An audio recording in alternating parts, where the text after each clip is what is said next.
Bismillahirrahmanirrahim, me emrin e Allahut të gjithë mëshirshmit, mëshirë plotit. Ngjarje e pazakontë në Gërma Kapitale.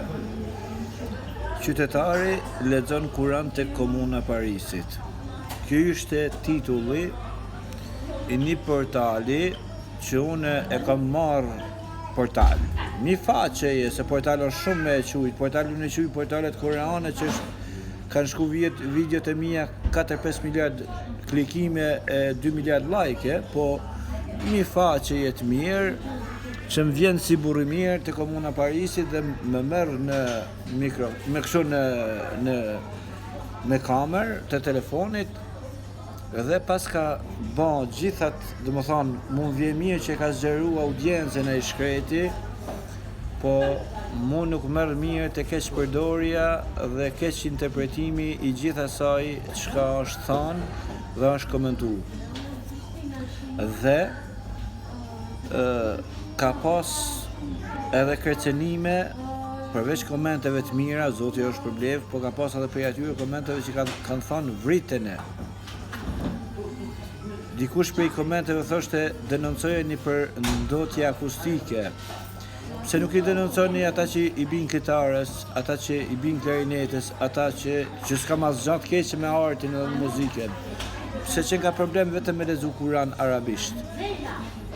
Pse që ka problem për ata që këndojnë rock and roll, anglisht, që s'ka asnjë lloj kundërshtimi, po pas ka problem për mu që këndoj Kur'an.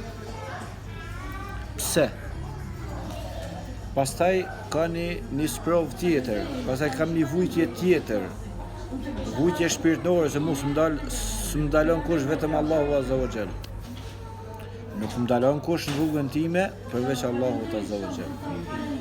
Ushtri, monarki, hierarki, çfarë do t'jeni ju? Nuk më daloni. Askush nuk më dalon. Kjo është e ditur botërisht që Elton Johnin nuk e ndalon askush përveç Allahut që është sipër shtatëqiejve.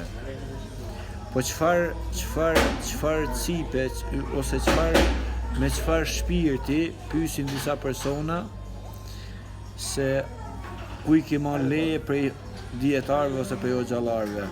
Ma tregoni hoxh që guxon me të thonë del dhe në Kur'an. Ta jep këtë mendim shkencor. Asnjë s'guxon me ta thonë. Pse ti pyes?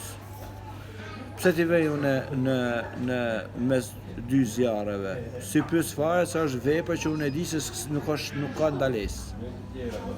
Këndimi i Kur'anit në vende të pastra ku s'ka pisliqe, s'ka ndalesë. Pse atëherë unë të marr leje kur dihet sprova që kanë hoxhallarët, parashto hoxhallarët e Turqisë, hoxhallarët e Turqisë, sa da me bidate me papas në Turqi, shtet, dashje pa dashje, nuk ka pas luftë kundër Islamit. Ose ka pas luftë kundër Islamit, po popullata janë burra. Nuk e kanë mbretin e Arabisë Saudite që e shet fenë, e shet ftyrën, e shet familjen, e shet gjakun, e shet gjithçka për hir të Anglisë dhe interesave personale. Nuk është udhëheq mbreti i Arab aty, që e shet fenë e Allahut, e shet gjakun e vet, e shet ftyrën e vet, e shet nderin e vet për shkak të Londrës. Nuk është mbreti i Arab, janë turq ata, janë i lirë. Edhe janë të qëndrueshëm në fenë e Zotit. Pra, dashje pa dashje, sa da devijime me papas në Turqi, sa da bidate me papas, Turqia ka burrnin e mbrojtjes së fesë së Allahut. Ka burrnin e mbrojtjes tyne tokave që jena na këtu. Dhe ata hoxhallarë që kanë marrë dije, qofshin nxënësat e Fethullah Güleni, qofshin nxënësat e shoqatës Haxhi Sulejmani Mitulhan, janë më i dobti prej tyre, është më i miri prej atyre që na vinë prej Arabisë Saudite. Më i dobti prej nxënësave të Fethullah Gülenit është më i miri prej atyre që na vinë prej tokave arabe. Kam fakte, a doni fakte, ju apun fakte. Kush i lufton David Xhit më shumë se ata që vinë prej Medinës ose prej Jordanisë? kush i lufton xhamatin teblik më shumë se sa ata që vinë të diplomuar nga Medinja. Po të luftosh ata që del nuk përpjek në rrugën e Zotit, çka do thot? Akidja. Mësoja akiden, po përpjekjen pse ja lufton.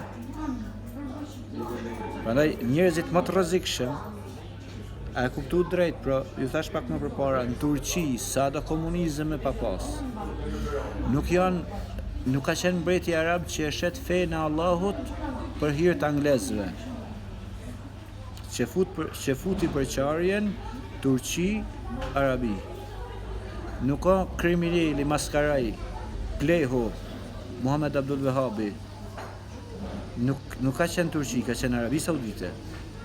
Kështu që hoxhallar që kanë marrë në Turqi kanë edep islam dhe kanë burrni ma shumë se sa disa për atyre që na vinë për jo këtë sa akiden e kanë pasur ata që vinë për Medinës, po jo burrnin që duhet me pas burri musliman që me rrit fenë e Allahut edhe nëse shpata e ushqen qafën teme.